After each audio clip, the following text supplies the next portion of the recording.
Finding Me is Viola Davis's incredible 2022 memoir published by Harper. This really is a book of two parts. The first part is about her childhood. After spending her earliest years on a sharecropper's plantation in South Carolina, Viola Davis and her family moved to an apartment in Central Falls, Rhode Island. This apartment had very few tenants and was not very well kept. The water pipes froze over in the winter, and it rarely had any other running water. And frequent feuds with neighbors led to an abundance of mental and physical abuse. Unfortunately, the abuse she suffered as a child wasn't all external to the family. Davis writes that her worst fear as a child was that her father would one day beat her mother to death. She was often kept awake at night listening to the sounds of her father beating her mother. I can't even imagine the scars that would be left on a child who was kept awake until 3, 4 in the morning because she was listening to the screams of her mother. Now, I listened to the audiobook version of Finding Me for the most part. And Viola Davis reads this herself. And I have to say that she made me cry twice in the first 16 minutes of this book. And I guess that's when I knew that I was in for one hell of a memoir. Now, early on, Davis writes, and I'm just going to read this. When I was young, I thought perhaps arrogantly that I could do better than my mom. I was going to slay dragons, be stronger and more confident. I wasn't going to run from bad memories. I would be a hero, an overcomer. But you know the saying, show me a hero and I'll show you a tragedy. As a theater geek, I learned that tragedies always end with the downfall of the hero. And really that's pivotal because the full length of this book details how Viola Davis, in her entire life, figured out how to be the hero in her life without causing her own downfall. Now, the first 134 pages of Finding Me comprise a heartbreaking look at poverty in America. But this is an America that I don't have any personal experience with. I mean, I grew up poor, but never so poor that our toilets never flushed, never so poor that I wasn't able to wash myself for weeks before I'd go to school or whatnot. Never so poor that I went hungry unless there was food at school. But more than an impoverished home life, Viola Davis faced blatant racism at every turn, at every age of her life. She writes about having to run for her life from rock-throwing children who promised to tear her apart if they ever caught up to her. She writes about a white neighbor who poisoned her dog to death. Now, I am thankful that I've never had to deal with anything like this in my entire life. But when I read stuff like this,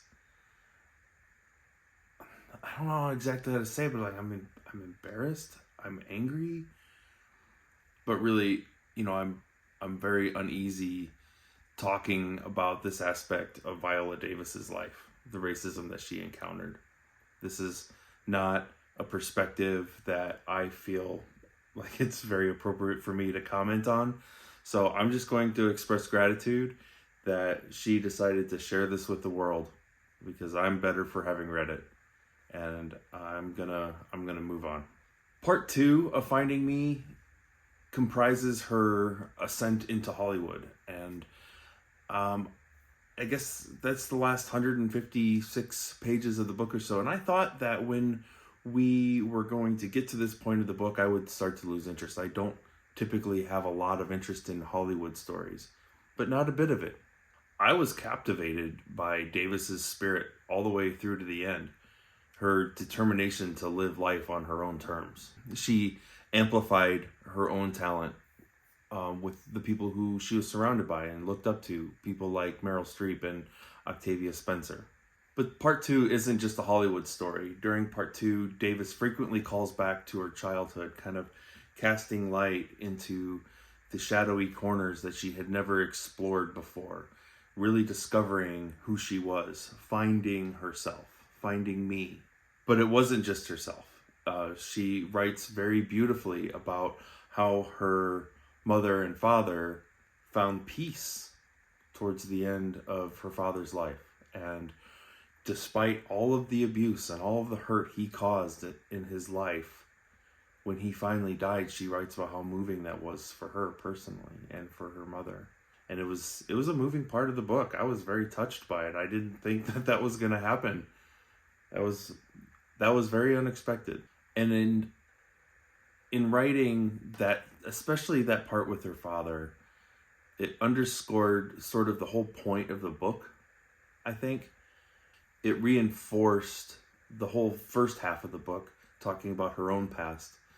But, I believe you can change who you are. You can change your circumstances. But you're never going to untangle yourself from where you started, from who you were when you were a child. That person is going to be with you forever. We carry our childhood selves with us all our days. And we either learn to adapt our present selves to who we truly are, or we live a lie. We just deny who we are. It's one or the other. We cannot deny where we came from. Embracing our true selves and living an authentic, fearless life is the only good option. And if I read Finding Me Right, everything else is a bad idea.